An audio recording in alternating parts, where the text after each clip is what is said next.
Hari ini tanggal 5 Mei 2023 menjadi momen yang penting bagi keberadaan Stasiun Radio Malabar Gunung Puntang, Kabupaten Bandung.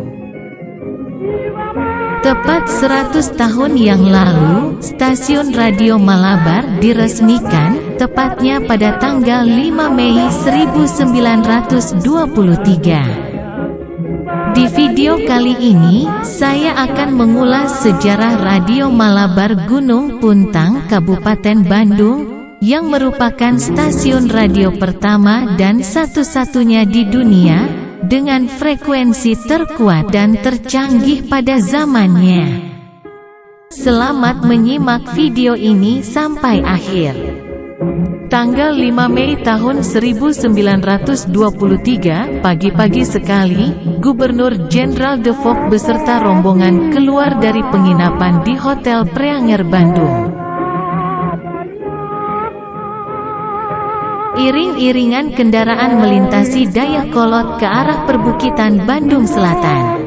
Setelah melewati Banjaran dan Cimaung, sampailah mereka di kaki Gunung Malabar. Hari itu De Vogt meresmikan pemancar Radio Malabar, stasiun radio pertama yang menghubungkan Belanda dan Hindia Belanda. Dalam acara peresmian itu, penyanyi Belanda Willy Derby melantunkan lagu "Halo Bandung" yang mengisahkan perasaan orang-orang saat menelepon sanak saudaranya di negara lain. Judul lagu itu juga merupakan tanda panggil stasiun Radio Malabar. Pada perkembangan berikutnya, tanda panggil "Halo Bandung" menjadi populer.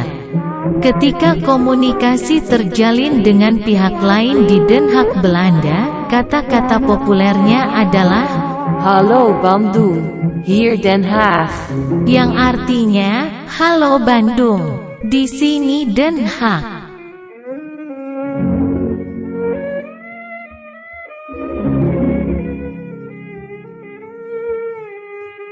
Pada tahun 1917 sampai dengan tahun 1923, pemerintah Hindia Belanda membangun sebuah stasiun radio terbesar dengan sistem operasi tercanggih pada saat itu.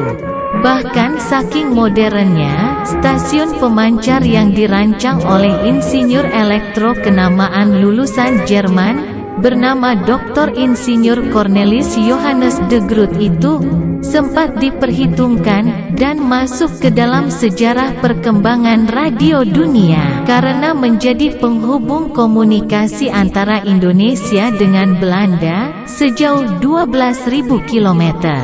Keunggulan tersebut terdapat pada sistem pemancar tanpa kabel atau nirkabel yang merupakan satu-satunya dan pertama di dunia. Hal ini dikarenakan menggunakan sistem peluncur listrik untuk mengangkat gelombang sebesar 750 volt dan daya 1 mega ampere. Dari situ, gelombang radio ribuan kilowatt bisa terbangun, bahkan tanpa kabel, sehingga tidak terganggu kegiatan Perang Dunia Pertama pada zamannya. Stasiun Radio Malabar adalah sebuah transmisi radio VLF di Malabar, Indonesia, untuk jaringan radio ke Belanda. Radio ini menggunakan salah satu alat transmisi paling kuat yang pernah dibuat, yang memiliki kekuatan 2400 kW. Stasiun Radio Malabar menggunakan jaringan yang dibentangkan antara dua gunung sebagai antena, yaitu Gunung Puntang dan Gunung Haruman.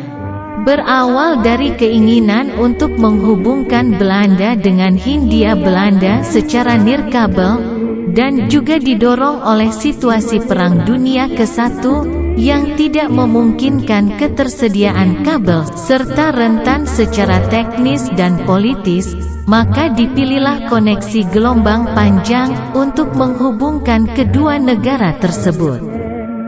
Willem Smith & Co. Transformatoren Fabrik memasok kumparan besar dan beberapa trafo. Sementara generator dipasok oleh Smith Slickerville. Sebagai pendukung tenaga listrik, dibangun PLTA Dago, PLTA Plengan, dan PLTA Lamajan, serta PLTU di Dayakolot. Antena dibentangkan sepanjang 2 km antara Gunung Puntang dan Gunung Haruman untuk memancarkan gelombang radio. Ketinggian antena dari dasar lembah rata-rata 350 meter. Antena dibangun mengarah ke Belanda yang berjarak 12.000 km dari Gunung Puntang. Stasiun Radio Malabar diresmikan oleh Gubernur Jenderal De Valk pada tanggal 5 Mei tahun 1923. Beberapa hari sebelum peresmian, badai tropis dengan kilatan-kilatan petir telah merusak sejumlah peralatan penting termasuk pemancar. Hal ini membuat peresmian terancam diundur.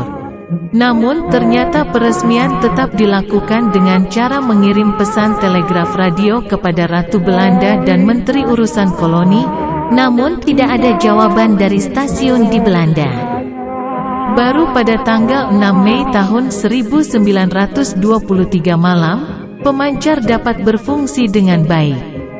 Pesan pertama yang dikirimkan dari Belanda adalah dari kantor berita Aneta. Meski demikian, tanggal 5 Mei tahun 1923 tetap dijadikan sebagai tanggal peresmian Stasiun Radio Malabar.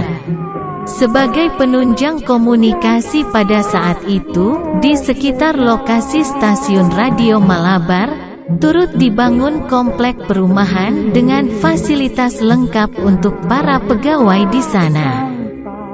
Beberapa fasilitas tersebut diantaranya kolam renang, fasilitas olahraga, hingga gedung bioskop untuk tempat hiburan. Pada saat Jepang masuk ke Indonesia, tentara Jepang berhasil menggapai Stasiun Radio Malabar. Semua pejabat di Radio Malabar ditangkap dan dijebloskan ke penjara. Saat jatuh ke tangan bangsa Jepang, Radio Malabar tidak berfungsi sama sekali. Kini, The Groot dan pemancar Radio Malabar hanya tinggal cerita. Stasiun Radio Malabar yang megah itu hancur lebur seiring meletusnya peristiwa Bandung Lautan Api pada tanggal 24 Maret tahun 1946. Para pejuang telah menghancurkan seluruh bangunan Stasiun Radio Malabar atas perintah Mayor Daan Yahya, yang tidak ingin stasiun radio tersebut dikuasai kembali oleh Belanda. Stasiun Radio Malabar yang merupakan stasiun radio dengan frekuensi terkuat pada zamannya, kini hanya tinggal kenangan. Stasiun Radio Malabar pun menjadi tonggak sejarah komunikasi modern di Indonesia. Jaringan komunikasi yang melibatkan Radio Malabar turut menjadi latar belakang berdirinya organisasi yang disebut PTT, yang menjadi cikal bakal berdirinya PT Telkom Indonesia dan PT Pos Indonesia.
Tapi